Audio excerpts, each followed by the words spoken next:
Bonjour à tous, voici une petite vidéo sur l'inégalité triangulaire et ce que c'est et comment l'utiliser. L'inégalité triangulaire, donc en général ça se passe dans un triangle, voilà, je vous ai fait un triangle ABC, mais c'est un peu plus... c'est pas lié que au triangle, c'est lié surtout aux distances. Je vais vous expliquer. Si vous partez du point A, vous avez deux façons d'arriver jusqu'à B en suivant les droites que j'ai mis dans mon triangle. Je peux aller de A vers B en allant tout droit, ou je peux aller de A vers B en passant par C. Dans tous les cas, je suis partie de A et je suis arrivée à B. Soit je vais tout droit, soit je passe par C. Si vous passez par C, normalement, vous voyez tous que vous marchez plus longtemps. Le chemin le plus court, c'est la ligne droite. Vous ne pouvez pas aller plus vite qu'en marchant tout droit de A vers B pour aller à B depuis A. Si vous passez par le point C, vous allez forcément parcourir un chemin plus long. Ça s'écrit comme ça.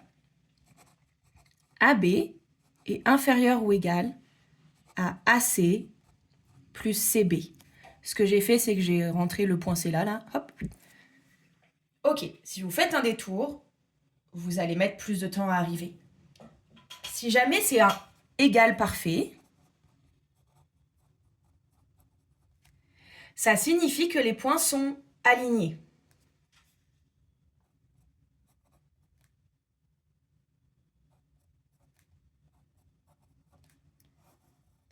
Alors C, il ne sera pas forcément au milieu, il va se balader quelque part. On appelle ça un triangle plat.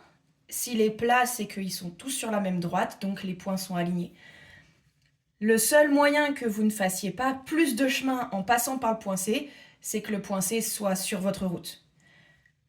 Si vous devez aller jusqu'au si vous devez aller jusqu'au point B et que passer par C ne vous fait perdre aucun temps, c'est que le point C est parfaitement sur votre chemin. Ok, donc si je suis strictement supérieur, j'ai un triangle qui a la forme du triangle que vous connaissez. Si je suis égal, les points sont alignés. À quoi ça sert maintenant ? Ça sert à savoir si vous avez le droit ou non de construire un triangle. Je vais vous donner des exemples. Supposons que je vous donne 3 longueurs. Donc,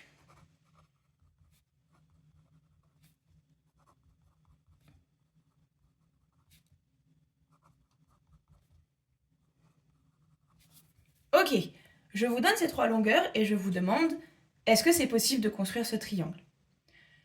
Ce que vous devez faire, c'est vérifier l'inégalité triangulaire pour tous les côtés du triangle. Ok, qu'est-ce que ça veut dire ? Je refais un schéma rapidement.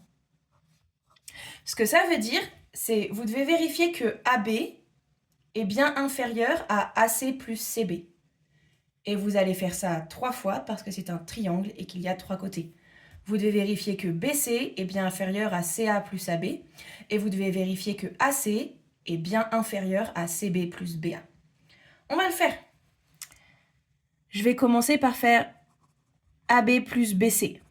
Je mets toujours, moi personnellement, la même lettre au milieu.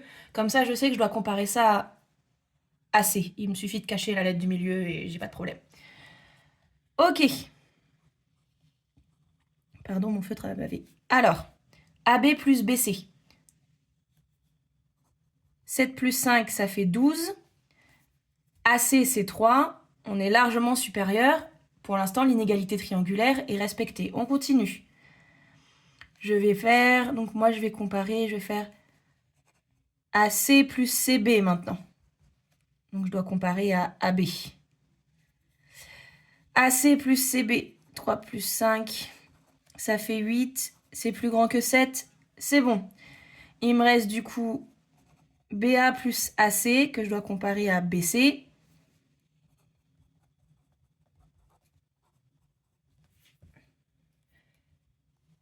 Toutes les inégalités triangulaires sont respectées. Dans ce qu'on écrit, c'est l'inégalité triangulaire, IT pour les intimes, est respectée.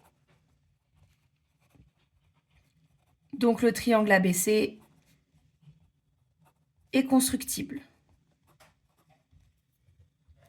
Supposons maintenant, je vais prendre une autre couleur. Supposons maintenant que vous ayez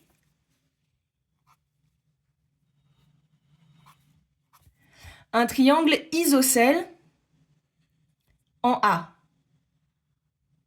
Est-ce que ça marche ça? Un triangle isocèle en C, pardon. Donc supposons que vous ayez un triangle isocèle en C. Donc votre 7, il est là. Et ces deux côtés-là sont identiques. Je vous ai dit que AC faisait 3. Donc BC, il fait 3 aussi. Dans les contrôles, on vous met souvent des triangles isocèles. Faites un schéma. En cas d'hésitation, un schéma. Hein? Comme ça, on ne se trompe pas.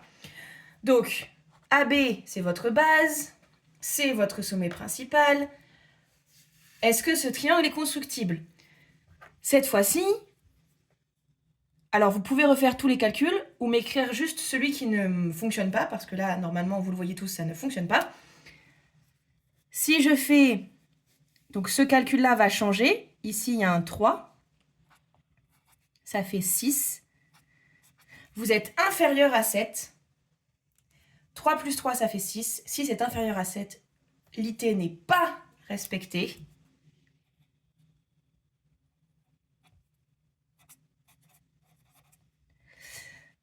Donc ABC n'est pas constructible. Voilà, le jour du contrôle, pareil. Normalement, tous les autres professeurs vous laisseront faire ça aussi. Vous pouvez écrire juste le calcul qui fait que l'inégalité triangulaire n'est pas respectée. On comprendra que les autres sont inutiles, puisque s'il y en a un seul qui ne marche pas, le triangle de toute façon ne peut pas être construit. Donc ça suffit pour nous. Mais si vous n'êtes pas sûr, faites les trois, hein. Ça mange pas de pain. Donc c'est à ça que sert l'inégalité triangulaire. On peut vérifier que des triangles sont constructibles. Faites des schémas si jamais vous n'êtes pas sûr de ce qu'il y a écrit dans l'énoncé. Et utilisez bien les symboles de l'inégalité, à part si vous êtes dans un cas d'égalité et que les points dans ce cas sont alignés. C'est tout pour cette vidéo, à une prochaine!